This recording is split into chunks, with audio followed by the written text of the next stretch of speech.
Cooker விசில மறந்து உணவு வீணாகி போச்சா? இனி அந்த கவலையே வேண்டாம். வழங்குகிறோம் உலகின் முதல் விசில் கவுண்டர் குக்கர், புதிய அல்ட்ரா குரோனோ. அல்ட்ரா என்றால் ஆரோக்கியம். சினிமா நடிகர்களுக்கு எப்போதும் ஒரு வழக்கம் உண்டு. ஒருவர் ஒன்றை செய்து வெற்றி பெற்றால் அதையே மற்றவர்களும் செய்வார்கள்.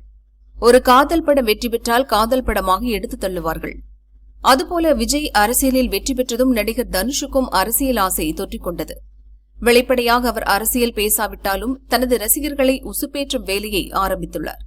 இப்படி செய்தவர்கள் முன்பு என்ன ஆனார்கள் என்பதையும் கொஞ்சம் யோசித்து பார்க்க வேண்டும். எம்ஜிஆரும் சிவாஜியும் சினிமாவின் உச்சத்தில் இருக்கும் போதே அரசியலில் பல ஆண்டுகள் தங்களை ஈடுபடுத்திக் கொண்டனர். பின்னர் எம்ஜிஆர் தனிக்கட்சி ஆரம்பித்து மக்களின் அமோக ஆதரவை பெற்றார். அதை பார்த்து சிவாஜியும் தனிக்கட்சி ஆரம்பித்து வெற்றி பெற முடியாமல் தோல்வியை தழுவினார். இப்போது அதே போன்ற சூழ்நிலை தோன்றியுள்ளது.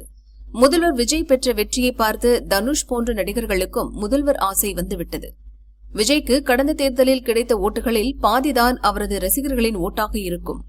மீதி பாதி ஆட்சி மாற்றத்தையும் திராவிட கட்சிகளுக்கு மாற்ற வேண்டும் என்பதற்காகவும் விழுந்த பொதுவான மக்களின் ஓட்டுகள். இந்த பொதுவான ஓட்டுகள் எப்போது வேண்டுமானாலும் மாறும். இந்த பொது ஓட்டுகளை ஏற்கனவே விஜய் பெற்றுவிட்டார்.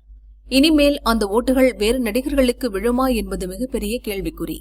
ஏனென்றால் எம்ஜிஆர் தனிக்கட்சி ஆரம்பித்த போது விழுந்த ஓட்டுகளில் பாதிக்கும் மேற்பட்டவை அப்போது ஆட்சியில் இருந்த திமுகவின் எதிர்ப்பு ஓட்டுகள் என்பதை மறந்துவிடக்கூடாது.